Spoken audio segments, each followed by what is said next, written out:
Hello guys and welcome back to Gaadi Waale. और आज हम फिर से हाजिर आपके लिए एक बहुत ही ज़्यादा इन्फॉर्मेटिव वीडियो के साथ। आपने इंश्योरेंस के बारे में तो सुना होगा, पर ये थर्ड पार्टी इंश्योरेंस क्या है, फर्स्ट पार्टी इंश्योरेंस क्या है और ये कॉम्प्रिहेंसिव इंश्योरेंस कौन सी वाला है। वेल, आज हम इसी के बारे में बात करने वाले हैं। आपको फर्स्ट पार्टी, थर्ड पार्टी और कॉम्प्रिहेंसिव इंश्योरेंस ये क्या क्या होते हैं, इन सब के बारे में आज हम डिटेल में बात करने वाले हैं।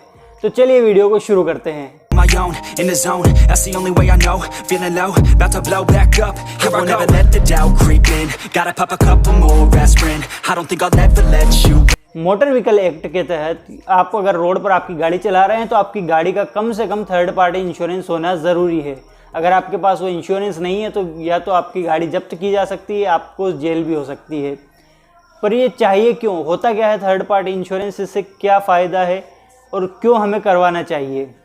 सबसे पहले हम बात इसी के बारे में करते हैं कि थर्ड पार्टी इंश्योरेंस होता क्या है। इसके लिए हम ये जानते हैं कि फर्स्ट पार्टी कौन है, सेकंड पार्टी कौन है और थर्ड पार्टी कौन है। सबसे पहला जो फर्स्ट पार्टी है वो यानी कि मैं, अगर मैं अपनी गाड़ी का इंश्योरेंस करवा रहा हूँ तो मैं हूँ फर्स्ट पार्टी।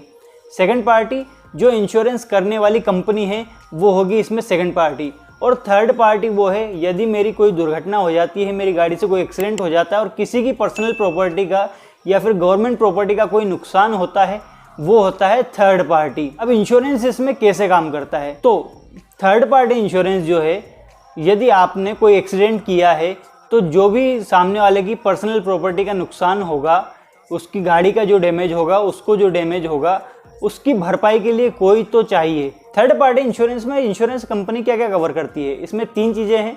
पहला, जो प्रॉपर्टी का डैमेज हुआ है, मतलब आपके एक्सीडेंट की वजह से सामने वाले की प्रॉपर्टी का जो भी डैमेज हुआ है उसको insurance company third party insurance में कवर कर देती है।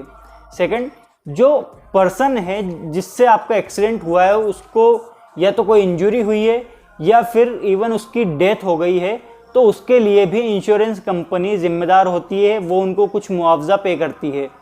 तीसरी बात जो कोई बताता नहीं है वो होता है पीए। पीए होता है पर्सनल एक्सीडेंटल कवर। यदि आप उस एक्सीडेंट में या तो अपना हाथ पैर गंवा देते हैं, किसी भी तरह से आप अपाहिज हो जाते हैं, आपका कोई अंग उस एक्सीडेंट की वजह से काम करना बंद कर देता है या फिर उसमें आपकी डेथ हो जाती है, तो उसमें इंश्योरेंस कंपनी एक अमाउंट आपको पे करती है उस एक्सीडेंट की भरपाई के लिए।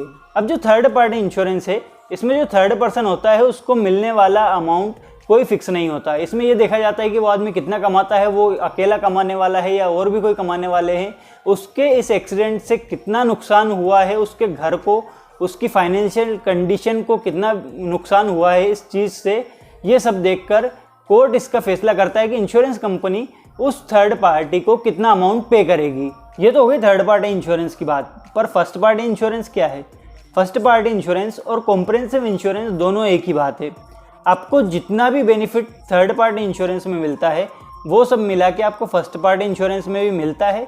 इसमें साथ में ये ऐड हो जाता है कि जो आप इंश्योरेंस करवा रहे हैं, मतलब आप जो फर्स्ट पार्टी है, आपका अगर एक्सीडेंट में कुछ नुकसान होता है तो उसकी भरपाई भी जो इंश्योरेंस कंपनी है उसको करना पड़ता है। बाकी सारी चीज़ें वही सेम होने वाली है जो आपको थर्ड पार्टी इंश्योरेंस में देखने को मिलती है। इसीलिए अगर आप रोड पर गाड़ी चला रहे हो तो आपके पास इंश्योरेंस का होना बहुत ज़रूरी है, ताकि अगर कोई अनहोनी हो जाए आपके साथ तो उसको पे करने के लिए इंश्योरेंस कंपनी वहाँ पर बैठी हुई है। बट आपका फर्स्ट पार्टी या थर्ड पार्टी इंश्योरेंस होने के बाद भी कई बार आपको इंश्योरेंस कंपनी जो है वो इंश्योरेंस क्लेम नहीं करवाती है। आपका केवल इंश्योरेंस कराना ही ज़रूरी नहीं है, आपको ड्राइविंग रूल्स भी फॉलो करना बहुत ज़रूरी है, क्योंकि अगर आपने ड्राइविंग रूल्स फॉलो नहीं किए तो इंश्योरेंस कंपनी बाध्य नहीं होती है आपको इंश्योरेंस क्लेम कराने के लिए। आप ड्रिंक एंड ड्राइव कर रहे हैं, आप हार्श ड्राइविंग कर रहे हैं या फिर आपके पास वैलिड ड्राइविंग लाइसेंस ही नहीं है, तो ऐसी कंडीशन में इंश्योरेंस कंपनी बाध्य नहीं होती है आपका इंश्योरेंस क्लेम करवाने के लिए।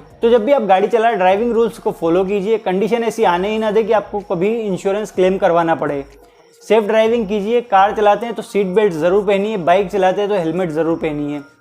यही कुछ था आज की वीडियो में। वीडियो आपको पसंद आया है तो लाइक ज़रूर करें, चैनल पर पहली बार आ रहे हैं तो सब्सक्राइब करें और अपने दोस्तों के साथ वीडियो को शेयर करना ना भूलें। मिलते हैं किसी नई वीडियो में, तब तक के लिए राधे राधे।